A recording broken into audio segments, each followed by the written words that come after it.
नमस्कार। स्कूल विद्यार्थी इस यूट्यूब चैनल में आप सभी का बहुत बहुत स्वागत है। मेरा नाम है सोनाली जाधव। स्कूल विद्यार्थी ये चैनल खास करके स्कूल गोइंग स्टूडेंट्स और उनके पेरेंट्स के लिए बनाया गया है ताकि उनको पढ़ने में थोड़ी हेल्प हो सके। आज हम देखने वाले स्टैंडर्ड है 10th, सब्जेक्ट है मराठी अक्षर भारती, क्वेश्चन बैंक है 2021 का, बोर्ड है महाराष्ट्र बोर्ड, ईयर है 2021 और मीडियम है इंग्लिश मीडियम। हम देख रहे हैं क्वेश्चन बैंक मराठी का, अक्षर भारती का। ठीक है। आपने इससे पहले वीडियोस देखी हैं, ये वीडियो भी आप देख रहे हैं। आपको अगर वीडियो अच्छी लगती है तो प्लीज़ वीडियो को लाइक कीजिए। चैनल को जिन्होंने अभी तक सब्सक्राइब नहीं किया है प्लीज़ चैनल को सब्सक्राइब कीजिए और याद से बेल आइकन को क्लिक कीजिए। इसका एक फ़ायदा ये होता है कि जो मैं नए वीडियोस डालती हूँ उसका आपको नोटिफिकेशन आता है। और सेकेंड चीज़, जो पुरानी वीडियो है वो आपको प्लेलिस्ट में मिल जाएंगी। ठीक है, शुरुआत करते हैं। आज हम पद्य विभाग देखने वाले हैं और पद्य विभाग में ऑलरेडी हमने संत वाणी में अंकिलामी दास तुझा, योगी सर्वकाळ सुखदाता, उसके बाद 2 दिवस, उसके बाद औक्षण, ये कविता हमारी ऑलमोस्ट हो चुकी है उसके मतलब पहले पार्ट में।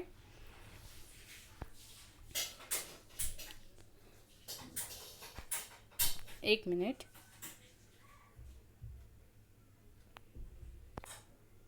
और बची हुई सिर्फ 2 पोयम है जो अभी हम लोग करने वाले हैं। रंग मजेचे रंग उद्याचे ये भी हमारा हो गया था। इसका पीडीएफ आपको डिस्क्रिप्शन बॉक्स में मिल जाएगा।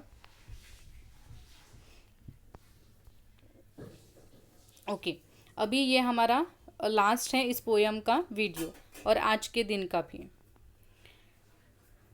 देखिए, झाड बसते ध्यानस्थ ऋषी सारखं मौन व्रत धारण करून तपश्चर्या करत, पक्षी झाडाचे कोणीच नसतात तरीही झाड त्यांचं असतं, मुळावर घाव घातला तरी झाड मुकाट सहन करते, झाडांच्या पानांवरून वहीच्या पानांवर अलगद उतरतात दवाचे टपोरे थेंब, झाडाकडे टक लावून पाहिलं तर शरीरभर विरघळतो हिरवा रंग, रक्त होते क्षणभर हिरवेगार, आयुष्य होतं नुकत्याच खुडलेल्या फुलासारखं टवटवीत, झाडांचे बाहू सरसावलेले असतात मुसाफिरांना कवेत घेण्यासाठी, पानझडीनंतर झाड पुन्हा नवीन वस्त्र धारण करतं नव्या नवरीसारखं, झाडाला पालवी फुटल्यावर फुटते शरीरभर पालवी अन झटकली जाते मरगळ, पक्ष्यांच्या मंजूळ नादात झाडांचंही जीवनाचं एक संथ गाणे दडलेले असते, हसावं कसं सळसळत्या पानांसारखं, मुळावर मुरावं कसं तर झाडांसारखं घट्ट पाय रोवीत,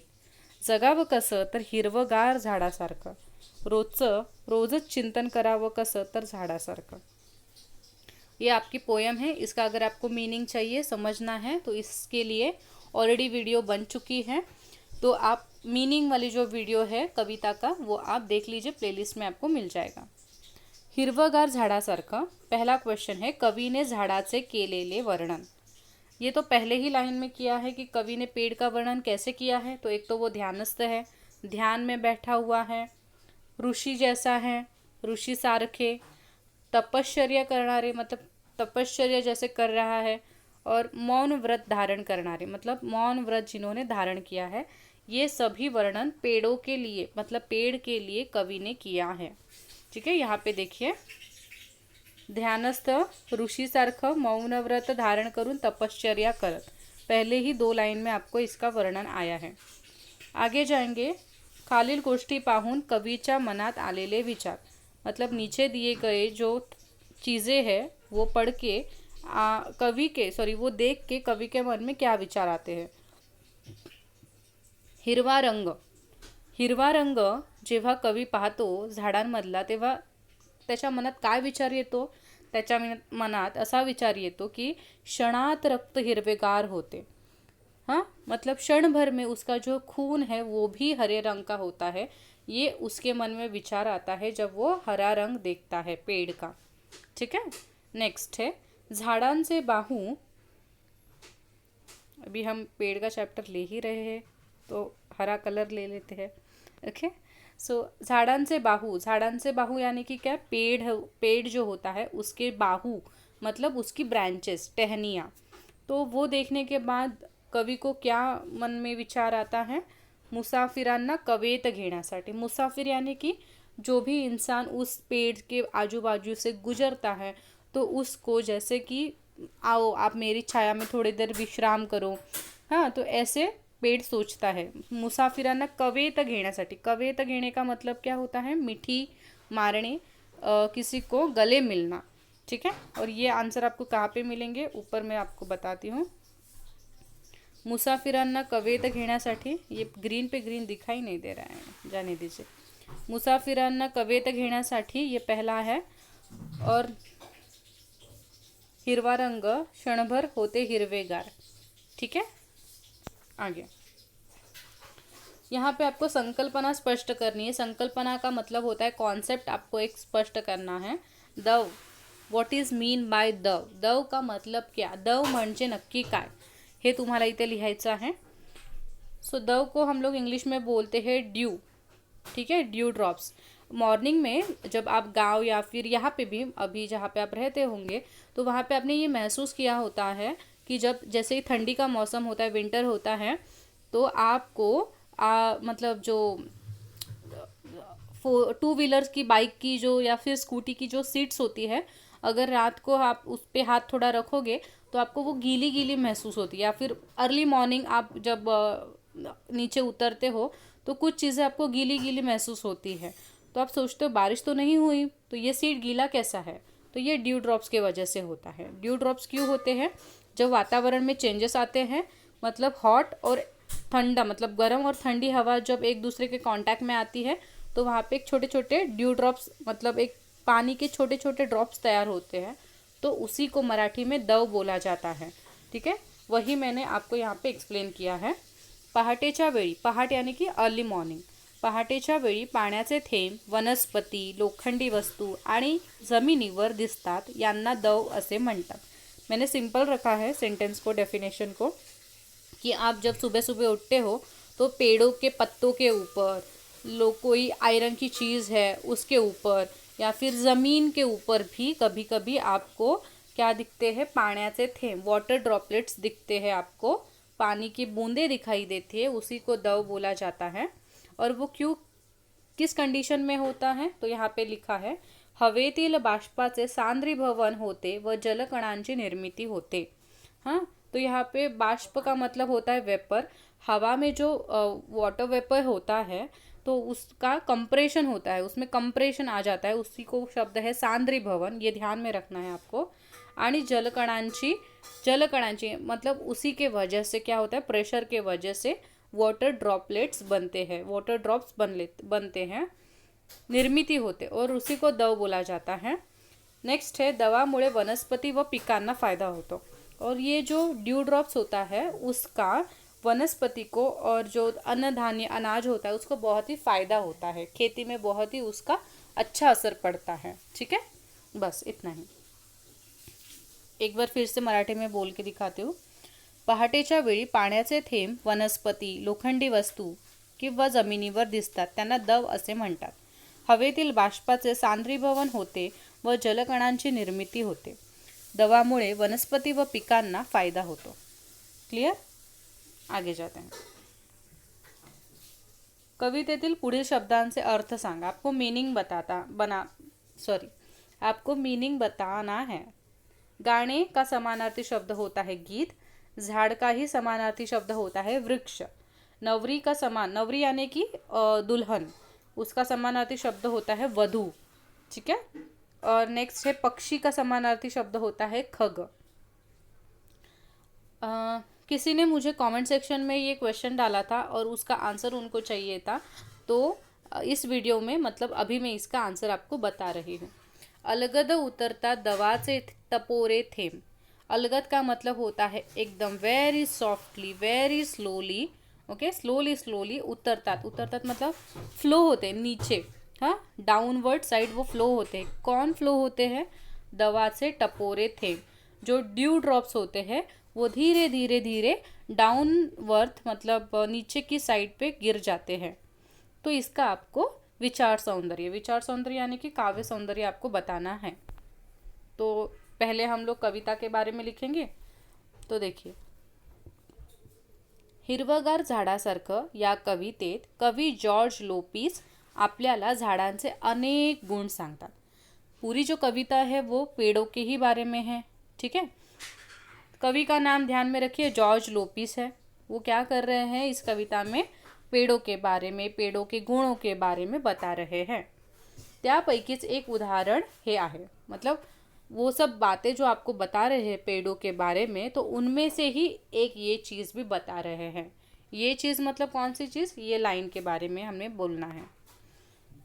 झाडांपासूनच कागद निर्मिती होते, मतलब आपको पता है जो पेपर होता है जिस पे आप एग्ज़ाम देने वाले हो, सो ये जो पेपर होते हैं वो पेड़ों के ही वजह से बनते हैं, ठीक है। पेड़ ये रॉ मटेरियल होता है उसका।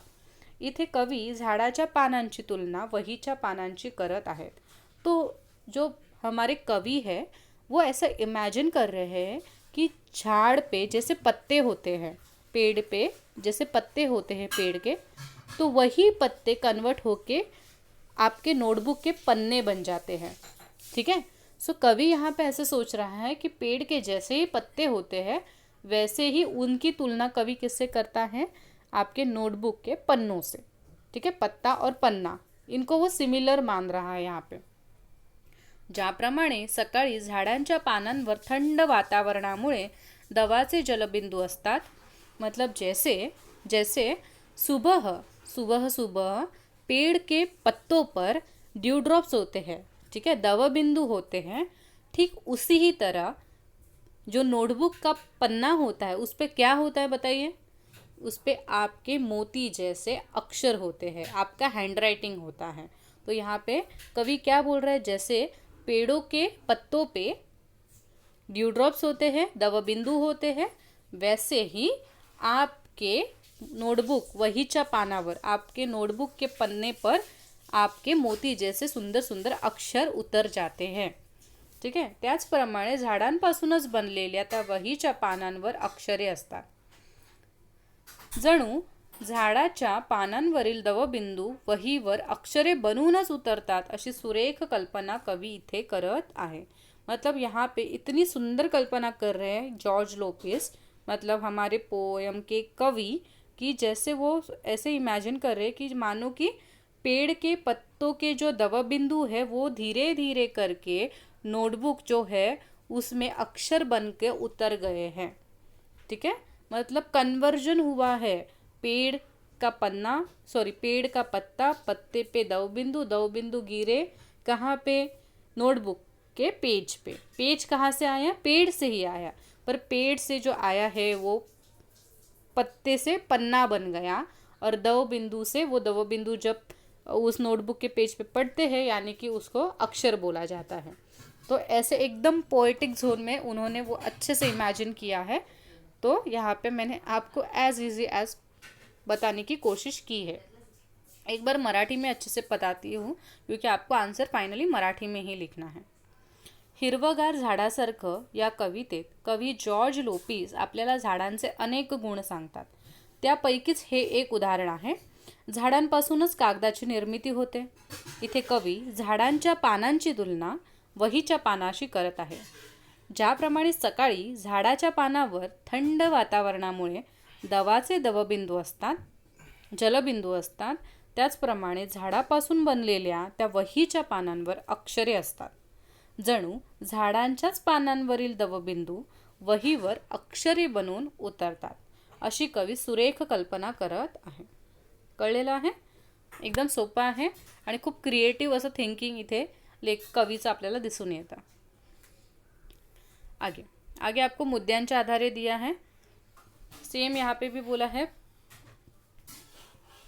5 कृति आपको लिखना है। पहला है कवि का नाम, ठीक है। तो आगे जाने से पहले यहाँ पे एक चीज़ हम क्लियर करते हैं। शरीर का समानार्थी शब्द होता है काया या फिर तनु, दोनों में से कोई भी चीज़ आप लिख सकते हो। वस्त्र मतलब कापड़, अलगद का मतलब होता है हड़ुवार, मतलब धीरे धीरे। मंजूर का मतलब होता है मधुर, मंजूर गीत बोलते हैं, वैसे मधुर गीत भी हम बोलते हैं। अभी बचे हुए क्वेश्चन आगे हम लोग करते हैं। पहला क्वेश्चन होता है कवि का नाम। सो कवि का नाम है जॉर्ज लोपिस। कवितेचा विषय काय आहे आपल्याला माहीत आहे। माणसाने या कवितेत झाडांचे अनेक गुण सांगितलेले आहेत। क्वालिटीज बताया गया आहे. माणसाने देखील हे सर्व गुण आत्मसात केले पाहिजेत. म्हणजे झाडाचे जितके गुण आहेत तितके सर्व गुण माणसाने सुद्धा आत्मसात केले पाहिजेत. आत्मसात करना मतलब एक्सेप्ट करना, मतलब पेड़ों के जितने गुण हैं इंसानों को भी उतने गुणों को अपनाना चाहिए. ठीक है. ओळीचा अर्थ, यहाँ पे लाइन कौन सी दी है, लाइन पढ़ते हैं. हसावं कसं सळसळत्या पानासारखं. तो इसका आपको मीनिंग लिखना है. तो देखिए, या कवितेत कवी आपल्याला झाडांकडून काय काय शिकलं पाहिजे हे सांगताना काही सुंदर उदाहरणे देतात. मतलब इस कविता में हमें पेड़ों से क्या क्या सीखना चाहिए इसके बहुत अच्छे अच्छे एग्जाम्पल कवि हमें इस कविता में दे रहे हैं. तो उसमें से ही एक ये एग्जाम्पल है. त्यापैकी हे एक. पानांची सळसळ म्हणजे हवेमुळे झाडांची पाने एकमेकांवर घासून येणारा मंजूळ आवाज. अभी आपको पहली बात समझनी है कि व्हाट इज़ मीन बाय सळसळ. झाडांची सळसळ का मतलब आपको पता होना चाहिए. ठीक है. सो झाडांची सळसळ का इंग्लिश में होता है मीनिंग रस्टलिंग ऑफ लीव्स. ठीक है. जो पत्ते होते हैं पेड़ के वो हवा के वजह से एक दूसरे के ऊपर रब होते हैं और रब होने के वजह से एक उनमें ध्वनि निर्माण होता है, एक आवाज़ निर्माण होता है. तो जो पत्तों की आवाज़ होती है, पेड़ के पत्तों की जो आवाज़ होती है हवा के वजह से तैयार होने वाली, उसी को बोलते हैं पानांची सळसळ, रसलिंग साउंड ऑफ लीव्स. ठीक है. सो पानांची सळसळ म्हणजे हवेमुळे, मतलब हवा के वजह से झाडांची पाने, पेड़ के पत्ते एकमेकांवर घासून, मतलब एक के ऊपर एक रब होने के वजह से येणारा मंजूळ आवाज़. येणारा मतलब आने वाला बहुत ही सुंदर आवाज़. बहुत ही मतलब वो कानों को आपको इरिटेट नहीं करेगा, बहुत ही सूदिंग साउंड होता है वो. कवी या पानांच्या आवाजाला जणू त्या पानांचं हसू समझून तिथे पाहत आहे. यहाँ पे देखिए कवि है तो ये इमेजिन, उसका एक अलग वर्ड होता है इमेजिनेशन का. तो यहाँ पे कवि इमेजिन कर रहा है कि ये जो पत्तों का आवाज़ जो आता है हवा के वजह से, पानांची सळसळ, ये मुझे ऐसा लगता है कि ये पेड़ का हंसना है. जैसे कि हम हंसते हैं, हमारा आवाज़ आता है हंसी, वैसे ही पेड़ तो इंसान नहीं है तो वो कैसे हंसेगा. तो ये जो लीव्स का आवाज़ आता है मैं उसी को उसकी हंसी समझता हूँ, ऐसे पोएट सोच रहा है यहाँ पे. पानांच्या सळसळीचा आवाज़ खूब येतो. और आपने अगर सुना होगा, महसूस किया होगा, एक्सपीरियंस किया होगा ये चीज़, तो आपने जब भी वो आवाज़ सुना होगा वो एकदम धीरे धीरे, मतलब ये एकदम छोटा आवाज़ नहीं होता, बहुत ज़ोर से आवाज़ आता है जब पेड़ के पत्ते हिलते हैं हवा की वजह से. ठीक है. सो बड़ा आवाज़ आता है. जो भी इंसान जब हंसता है, दिल खोल के जब हंसता है तो ऐसे बड़ी आवाज़ आती है. वैसे ही माणसाने देखील हसताना असं दिलखुलास हसायला हवं असं कवीला इथे वाटते. तो इंसान को भी पेड़ों के जैसे जब भी हंसे तो दिल खोल कर हंसना चाहिए, ऐसे कवि को लगता है. मतलब धीरे धीरे हंसने में क्या मज़ा है जब आप दिल खोल के हंस सकते हो, फ्री हो के हंस सकते. मतलब वही जो होता है ना हंसी, जो आप बहुत ही फ्रीली करते हो, वो सबको अट्रैक्ट करती है. तो यहाँ पे कवि यही बोल रहा है, अगर आपको हंसना है तो आप पेड़ों को देखिए, पेड़ों के जैसे आपको दिल खुलास, मतलब दिल खोल के आपको हंसना आना चाहिए. ठीक है. ये इसका लाइन का मतलब है. एक बार मराठी में आपको मैं अच्छे से रीड करवा के देती हूँ. या कवितेत कवी आपल्याला झाडांकडून काय काय शिकलं पाहिजे हे सांगताना काही सुंदर उदाहरणे देतात. त्यापैकी हे एक. पानांची सळसळ म्हणजे हवेमुळे झाडांची पाने एकमेकांवर घासून येणारा मंजूळ आवाज. कवी या पानांच्या आवाजाला जणू त्या पानांचं हसू समजून तिथे पाहत आहे. पानांच्या सळसळीचा आवाज खूप येतो. माणसाने देखील हसताना असं दिलखुलास हसायला हवं इथे, असे कवीला इथे वाटते. Okay, clear. अभी आपका लास्ट क्वेश्चन है कविता आवड़ण्याचे व न आवड़ण्याचे कारण. मतलब ये कविता आपको पसंद है तो क्यों पसंद है, अगर नहीं पसंद तो क्यों नहीं पसंद. सो मुझे तो पसंद है. ही कविता मला खूप आवडली कारण या कवितेतून मला झाडांचे अनेक गुण समजले. मतलब ये कविता मुझे बहुत अच्छी लगी क्योंकि मुझे पेड़ों के बहुत सारे गुण समझे. जैसे कि मतलब लाइक दैट, सहनशीलता, मतलब किसी भी सिचुएशन को सहन करने की क्षमता. परोपकारी, मतलब दान देना, वेरी काइंड, सब दान करता है पेड़, उसके फल फूल पत्ते सभी दे देता है. धैर्यवान, धैर्यवान मतलब कितना भी बड़ा तूफान क्यों ना आए, फ्लड सिचुएशन क्यों ना आए, वो अपनी जड़ें क्या करता है, स्ट्रॉन्ग रखता है, मिट्टी से टाइटली उसके जड़ों को वो वहाँ पे संभालता है। सो हर सिच्युएशन वो में क्या होता है, बहुत ही ब्रेव बिहेव करता है, धैर्यवान। माणसाने झाडांप्रमाणे नेहमी आनंदी राहावे असा संदेश मला या कवितेतून मिळाला। तो संदेश क्या मिला है हमें कि हमें पेड़ों के जैसे हमेशा हैप्पी रहना चाहिए, आनंदी रहना चाहिए। या कवितेची भाषा साधी व सरळ आहे, मतलब इस कविता की जो लैंग्वेज है वो बहुत ही सिंपल सरल लैंग्वेज है। ही कविता अत्यंत संवेदनशील है। संवेदनशील इसका मतलब क्या होता है, इमोशन। ठीक है, मतलब आपको ये कविता जब आप पढ़ते हो, समझते हो, तो वो आपको बहुत ही इमोशनल कर देती है पेड़ों के बारे में। ठीक है, तो इतना आपका ये आंसर है।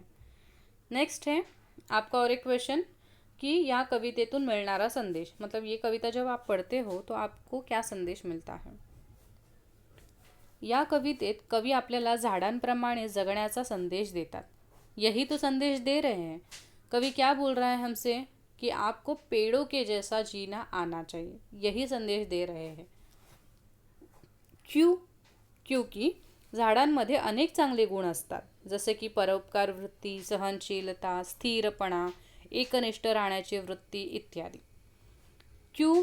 क्योंकि पेड़ों में बहुत सारे गुण हैं, जैसे कि कौन से गुण, हमें ऊपर जो आंसर लिखा है वही आपका रीजन यहाँ पे सेम सेम ही आएगा कि परोपकार की वृत्ति है, सहनशीलता है, स्थिरपणा, किसी भी सिचुएशन में स्टेबल रहने की क्वालिटी, एकनिष्ठ। ठीक है, सो ये सब क्वालिटीज़ हमें पेड़ों से सीखनी चाहिए। झाडांच्या सहवासात आपल्याला आनंदी वाटते। देखिए, आप कभी भी अपसेट होते हो तो अगर आप पेड़ के पास जाके बैठते हो, थोड़ा हरियाली में आप घूम के आते हो, गार्डन में जाके आते हो, आपको बहुत अच्छा महसूस होता है। ठीक है, जर आपल्याला देखील झाडांप्रमाणे नेहमी आनंदी राहायचं असेल तर आपल्याला देखील त्यांच्यासारखे चांगले गुण आत्मसात केले पाहिजेत। तो पेड़ों के साथ रहने से आपको खुशी क्यों मिलती है, क्योंकि पेड़ एक खुद हैप्पीनेस क्रिएटर होता है। ठीक है, वो खुद हैप्पी रहता है, इसके लिए हमें भी उसके साथ जब रहते हैं तो हैप्पी फील होता है। तो यहाँ पे कवि बोल रहे हैं, अगर आपको भी खुद हैप्पी रहना है, आनंदी राहायचं असेल तर तुम्हाला सुद्धा झाडांप्रमाणे जे चांगले गुण आहेत ते आत्मसात केले पाहिजेत। आत्मसात ये शब्द ध्यान में रखिए, क्योंकि अगर ये नहीं ध्यान में रखोगे तो अंगीकार ले पाहिजेत ऐसे वर्ड आपको वहाँ पे लिखना पड़ेगा। तो इजी है, आत्मसात केले पाहिजेत, मतलब एक्सेप्ट करना चाहिए। ठीक है, अभी हम लोग आगे जाते हैं। नेक्स्ट पोएम है और हमारी लास्ट पोएम भी है। स्वप्न करूँ साकार, कवि है किशोर पाठक जी। पहला ही है हमें क्वेश्चन, जोड़ा जुळवा। यहाँ पे पहले हम लोग पोएम पढ़ते हैं। या देशाच्या मातीवरती अमुचा रे अधिकार, नव्या पिढीचे नव्या युगाचे स्वप्न करू साकार। फुला मुलांतून हसतो श्रावण, मातीचे हो मंगल तनमन, चैतन्याचे फिरे सुदर्शन, शेतामधुनी पिकवू मोती, धन हे अपरंपार। या हातांनी यंत्र डोलते, श्रमशक्तीचे मंत्र बोलते, उद्योगाचे चक्र चालते, आभाळावर उत्क्रांतीचा घुमवू या ललकार। हजार आम्ही एकी बळकट, सर्वांचे हो एकच मनगट, शक्तीची ही झडते नौबत, घराघरातून जन्म घेतसे तेज नवा अवतार। या विश्वाची विभव संपदा, जपू वाढवू आम्ही लाखदा, हस्त शुभंकर हवा एकदा, भविष्य उज्ज्वल या देशाचे करूया जय जयकार। पहला क्वेश्चन है, मीनिंग अगर आपको समझना है तो वीडियो आपको देखनी पड़ेगी, जो प्लेलिस्ट में आपको मिल जाएगी, या फिर मैं डिस्क्रिप्शन में लिंक दूंगी। जोड़ा जुड़वा है, सुदर्शन चक्र का क्या है, सुदर्शन चक्र का है चैतन्य, मैंने यहाँ पे मैच किया है। मंत्र का क्या है, श्रम शक्ति। नौबत का क्या है, सिर्फ शक्ति। और हस्त का क्या है, शुभंकर हस्त। ये आपको यहाँ पे मिल जाएंगे। देखिए देखिए मंत्र का है श्रम शक्ति, इसके लिए देखिए यहाँ पे श्रम शक्ति को किया है। बाद में सुदर्शन का क्या है, चैतन्य, तो चैतन्य यहाँ पे ऊपर सुदर्शन के यहाँ पे चला जाता है, यहाँ पे देखिए। और हस्त शुभंकर में भी आपको दिखाती हूँ। हाँ, ये नौबत है, नौबत का सिर्फ शक्ति आएगा।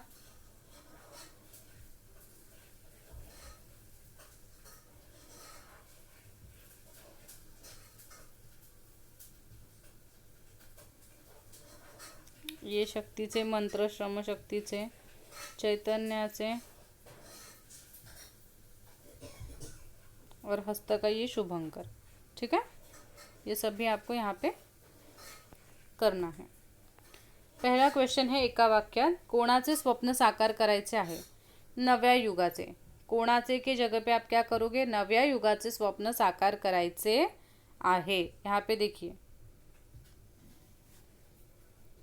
नव्या युगाचे स्वप्न करो साकार ना, तो आपका आंसर वह यही आएगा कि कोणाचे जगह पे ये आएगा, नव्या युगाचे स्वप्न साकार करायचे आहे। बस। नेक्स्ट, शेतातील धान्याला कशाची उपमा दिली आहे? कशाची के जगह पे मोत्याची, ऐसे लिखो, मोत्याची।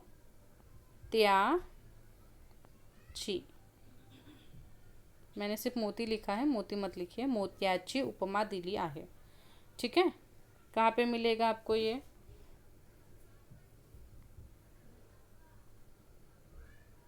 यहाँ पे देखिए, शेतामधुनी पिकवू मोती। तो शेत का जो धान्य है उसको मोती बोला गया है। अर्थ लिखना है। मंगल का मतलब होता है शुभ, मंगल करना है, शुभ काम करना है। तन का मतलब शरीर होता है, काया होता है, तनु होता है। ललकार करना, इसका मतलब आरोही या फिर हाक, मतलब किसी को पुकारना। विभव का मतलब होता है संपत्ति, वैभव, ऐश्वर्य, ये सब चीज़ें। अभी आपको क्या करना है? मीनिंग बताना है। या विश्वाची विभव संपदा जपू वाढवू आम्ही लाखदा, भविष्य उज्ज्वल या देशाचे करूया जय जयकार। इसका आपको मीनिंग लिखना है। वो हम बाद में देखते हैं इसका मीनिंग। फिलहाल आगे देखते हैं क्या है। मुद्द्यांच्या आधारे कृती करा।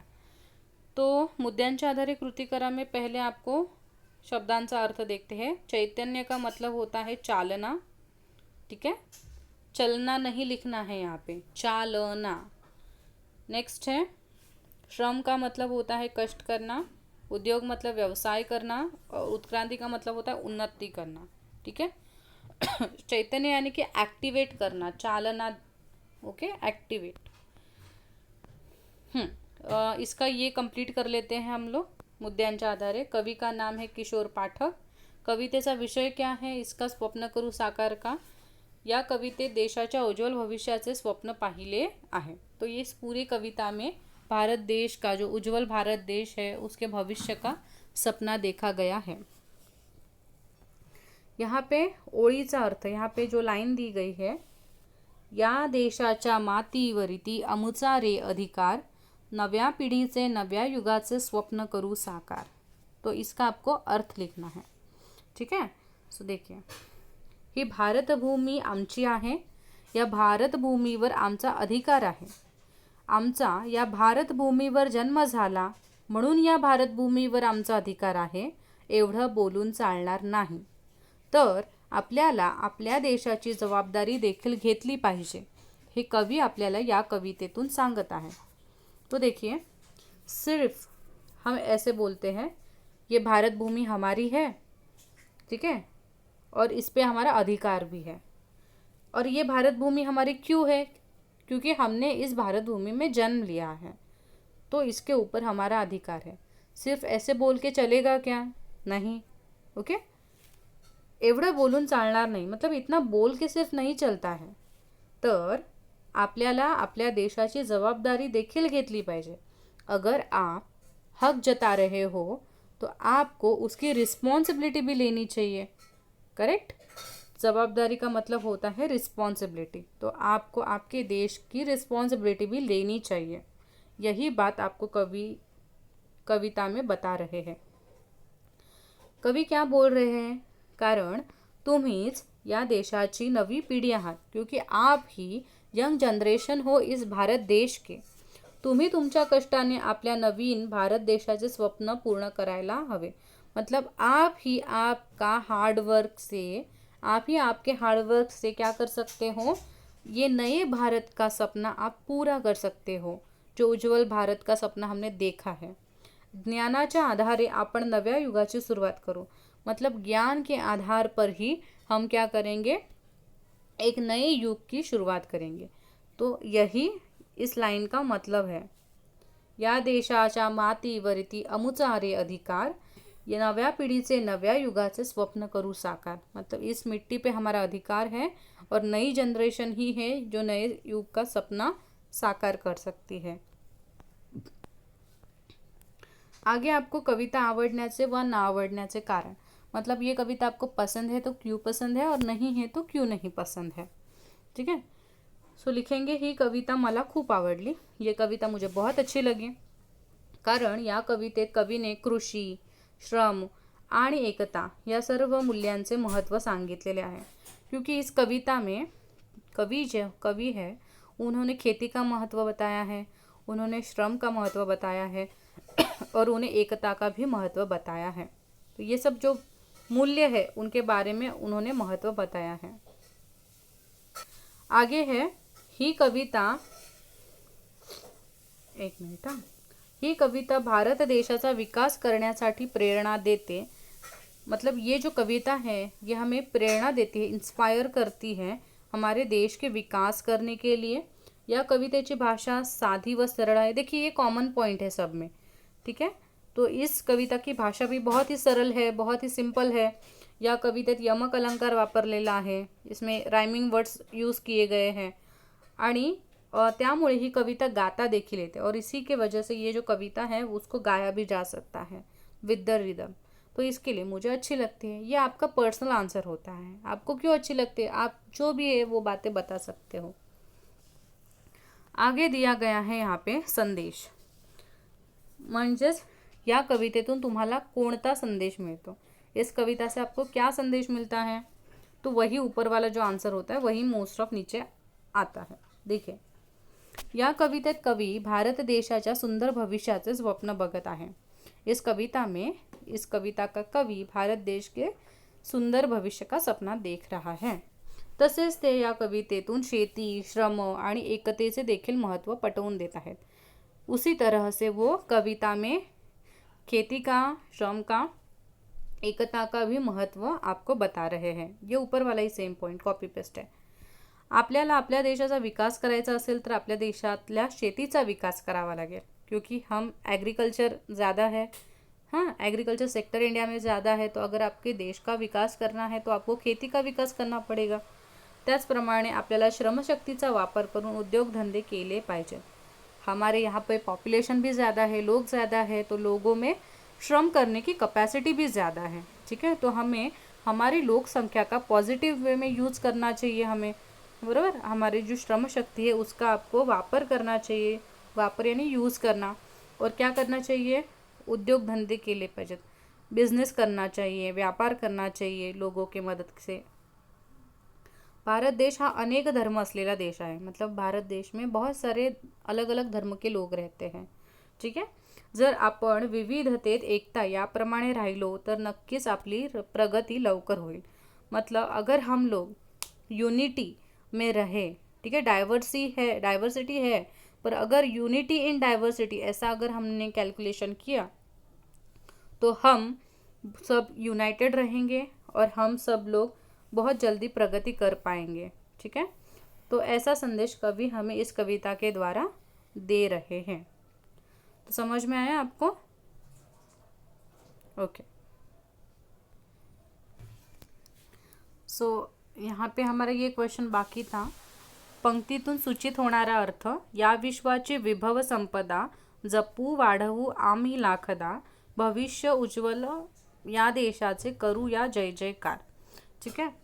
सो देखिए यहाँ पे क्या है, स्वप्न करू साकार या कवितेचे कवी कोण आहेत, किशोर पाठक हे आहेत। भारताच्या उज्ज्वल भविष्याचे स्वप्न ते पाहतात। ये जो कवि है किशोर पाठक, ये भारत के उज्ज्वल भारत का सपना ये देखते हैं। अभी आपको इसका मतलब भी बताना है इस लाइन का। तो देखिए भारत देशात खूप नैसर्गिक साधन संपत्ति है, मतलब नेचुरल रिसोर्सेस बहुत ज़्यादा हमारे भारत भूमि में है, ठीक है।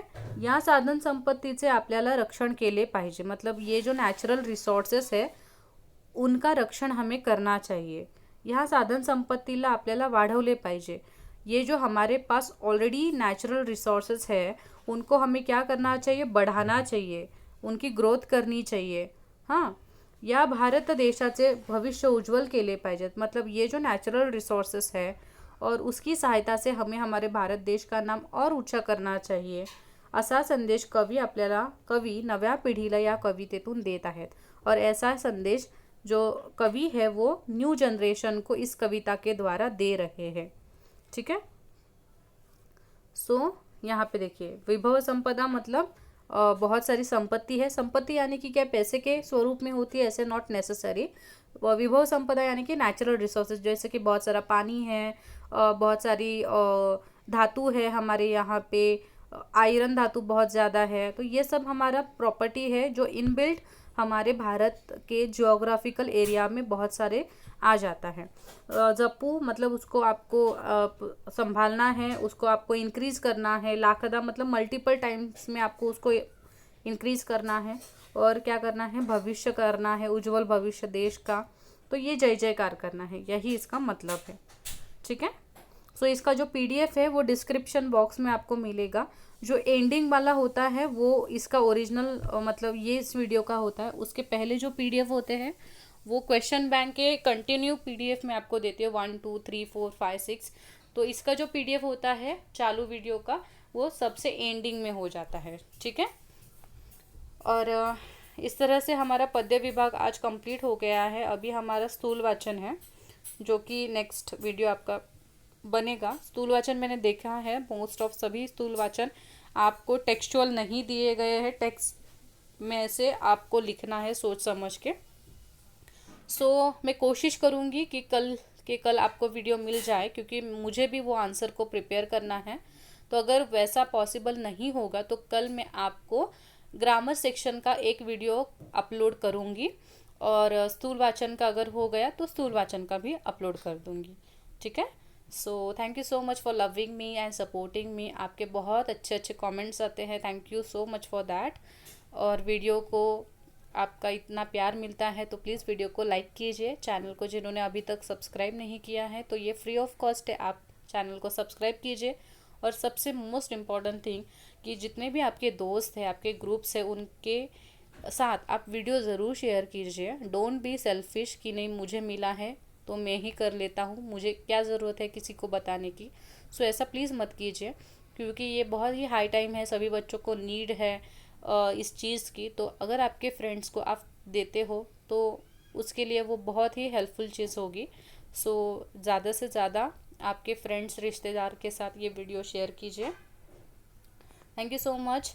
और आपका कोई डाउट होगा, कोई क्वेरी होगी तो प्लीज़ कमेंट सेक्शन में लिखिए, उसको हम लोग ज़रूर मैं एज़ पॉसिबल एज़ रिप्लाई देती हूँ, क्योंकि क्वेश्चन बैंक डालती हूँ इसके लिए मैं मोस्ट ऑफ टाइम एक्टिव रहती हूँ अभी यूट्यूब पे कमेंट सेक्शन में।